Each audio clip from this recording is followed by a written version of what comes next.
ഈശോ മിശിഹായ്ക്ക് സ്തുതിയായിരിക്കട്ടെ.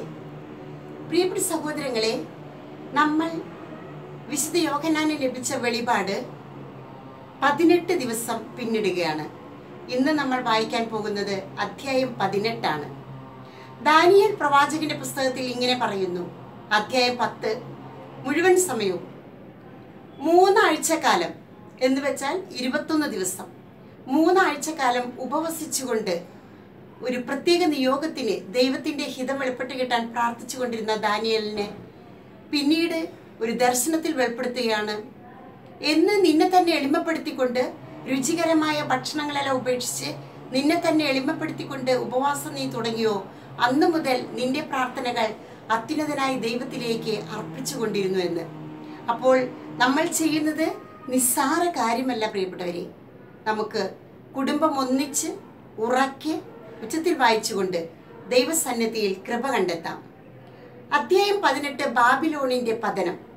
ഇതിനുശേഷം സ്വർഗത്തിൽ നിന്ന് വേറൊരു ദൂതൻ ഇറങ്ങി വരുന്നത് ഞാൻ കണ്ടു. അവന് വലിയ അധികാരമുണ്ടായിരുന്നു.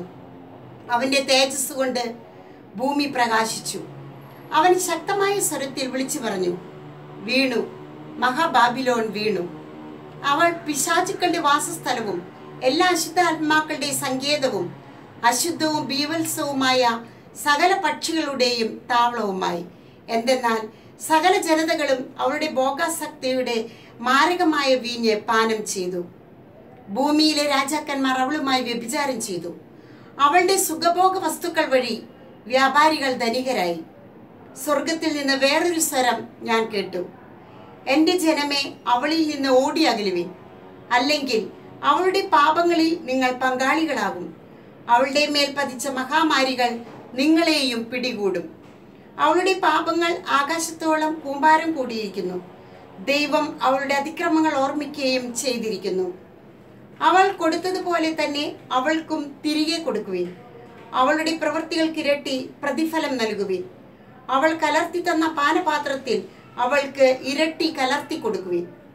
അവൾ തന്നെ എത്രത്തോളം മഹത്വപ്പെടുത്തുകയും സുഖഭോഗങ്ങൾ അനുഭവിക്കുകയും ചെയ്തുവോ അത്രത്തോളം പീഡനവും ദുഃഖവും അവൾക്ക് നൽകുവിൻ. എന്തെന്നാൽ അവൾ ഹൃദയത്തിൽ പറയുന്നു, ഞാൻ രാജ്ഞിയായി വാഴുന്നു, ഞാൻ വിധവയല്ല, എനിക്കൊരിക്കലും വിലപിക്കേണ്ടി വരികയില്ല. തന്മൂലം ഒറ്റ ദിവസം കൊണ്ട് അവളുടെ മേൽ മഹാമാരികൾ വരും, മരണവും വിലാപവും ക്ഷാമവും. അഗ്നിയിൽ അവൾ ദഹിപ്പിക്കപ്പെടും. അവളെ വിധിക്കുന്ന ദൈവമായ കർത്താവ് ശക്തനാണ്. ജനങ്ങൾ ബാബിലോണിനെ കുറിച്ച് വിലപിക്കുന്നു. അവളോടൊത്ത് വ്യഭിചാരം ചെയ്യുകയും ഭോഗജീവിതം നയിക്കുകയും ചെയ്ത ഭൂമിയിലെ രാജാക്കന്മാർ അവൾ കത്തിയെരിയുന്ന പുക കാണുമ്പോൾ അവളെക്കുറിച്ച് കരയുകയും അലമുറയിടുകയും ചെയ്യും. അവളുടെ പീഡകളെക്കുറിച്ചുള്ള ഭയനിമിത്തം അകലെ നിന്നുകൊണ്ട് അവർ പറയും, കഷ്ടം കഷ്ടം, മഹാനഗരമേ, സുശക്ത നഗരമായ ബാബിലോണെ, ഒരു വിനാഴിയെ കൊണ്ട് നിന്റെ വിധി വന്നു കഴിഞ്ഞല്ലോ. ഭൂമിയിലെ വ്യാപാരികൾ അവളെക്കുറിച്ച് കരയുകയും ദുഃഖിക്കുകയും ചെയ്യുന്നു. അവരുടെ കച്ചവട സാധനങ്ങൾ ആരും വാങ്ങുന്നില്ല. കച്ചവട സാധനങ്ങൾ ഇവയാണ്: സ്വർണം, വെള്ളി, രത്നങ്ങൾ, മുത്തുകൾ, മൃദുലവസ്ത്രം, ധൂമവസ്ത്രം, രക്താംബരം, പട്ട്, സുഗന്ധമുള്ള പലതരം തടികൾ, ദന്തനിർമ്മിതമായ വസ്തുക്കൾ, വിലയേറിയ തടി, പിച്ചള, ഇരുമ്പ്, വെണ്ണക്കല്ല് എന്നിവയിൽ തീർത്ത പലതരം വസ്തുക്കൾ, കറുവപ്പട്ട, സുഗന്ധവ്യഞ്ജനങ്ങൾ, സുഗന്ധദ്രവ്യങ്ങൾ, മീറ, കുന്തിരിക്കം, വീഞ്ഞ്, എണ്ണ, നേരിയ മാവ്, ഗോതമ്പ്, കന്നുകാലികൾ, ആടുകൾ, കുതിരകൾ, രഥങ്ങൾ, അടിമകളല്ലാത്ത മനുഷ്യർ. നിന്റെ ആത്മാവ് കൊതിച്ച കനി നിന്നിൽ നിന്ന് അകന്നുപോയി. മനുഷ്യർ നിന്റെ ആത്മാവ് കൊതിച്ച് ആഡംബരവും ശോഭയുമെല്ലാം നിനക്ക് നഷ്ടപ്പെട്ടു. അവയൊന്നും ഇനി ഒരിക്കലും നീ കാണുകയില്ല. അവൾ നിമിത്തം ധനികരായി തീർന്ന വ്യാപാരികൾ അവളുടെ പീഡകളെക്കുറിച്ചുള്ള ഭയത്താൽ അകലെ നിന്ന് കരയുകയും വിലപിക്കുകയും ചെയ്യും. മൃദുല വസ്ത്രവും ധൂമവസ്ത്രവും രക്താംബരവും ധരിച്ചതും സ്വർണവും രത്നങ്ങളും മുത്തുകൊണ്ട് അലങ്കരിക്കപ്പെട്ടതുമായ മഹാനഗരമേ, കഷ്ടം. എന്തെന്നാൽ 1 മണിക്കൂർ നേരം കൊണ്ട് നിന്റെ ധനം അത്രയും ശൂന്യമാക്കപ്പെട്ടു. സകല കപ്പിത്താന്മാരും കപ്പൽ യാത്രക്കാരും നാവികരും കടൽ വ്യാപാരികളും അകലെ മാറി നിന്നു. അവളുടെ പിതാവ് കണ്ട് അവർ വിളിച്ചു പറഞ്ഞു. അവളുടെ ചിതാധൂമം കണ്ട് അവർ വിളിച്ചു പറഞ്ഞു, ഈ മഹാനഗരത്തിന് സദൃശമായി വേറെ എന്തുണ്ട്? അവർ തങ്ങളുടെ തലയിൽ പൊടി വിതറുകയും കരയും വിലപിച്ചുകൊണ്ട് വിളിച്ചു പറയുകയും ചെയ്തു, മഹാനഗരമേ, കഷ്ടം, കഷ്ടം!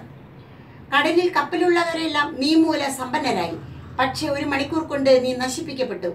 അല്ലയോ സ്വർഗമേ, വിശുദ്ധരെ, അപ്പസ്തോലന്മാരെ, പ്രവാചകന്മാരെ, അവളുടെ നാമത്തിൽ ആഹ്ലാദിക്കുവിൻ.